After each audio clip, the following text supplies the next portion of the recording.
Thank you, Maria. I appreciate you having me. First, your reaction to Susan Rice running all agencies as it relates to equity. It gives her power over the chairman, I guess, of those agencies. Your thoughts?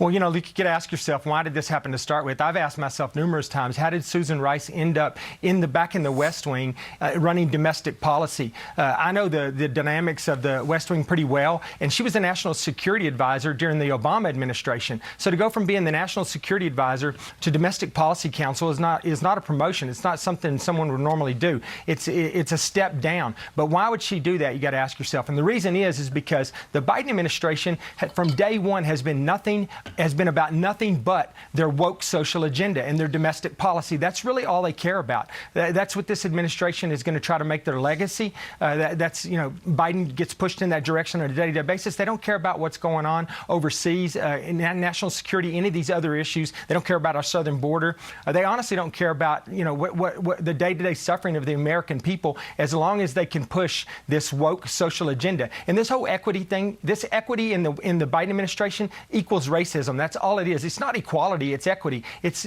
trying to make sure that everybody, well, not everybody, people in certain racial groups have certain outcomes. And that's not what this country's about. And that's literally all they talk about. So I think that there's an agenda here. I think that Susan Rice was chosen for that job because she can be very militant and she's aggressive.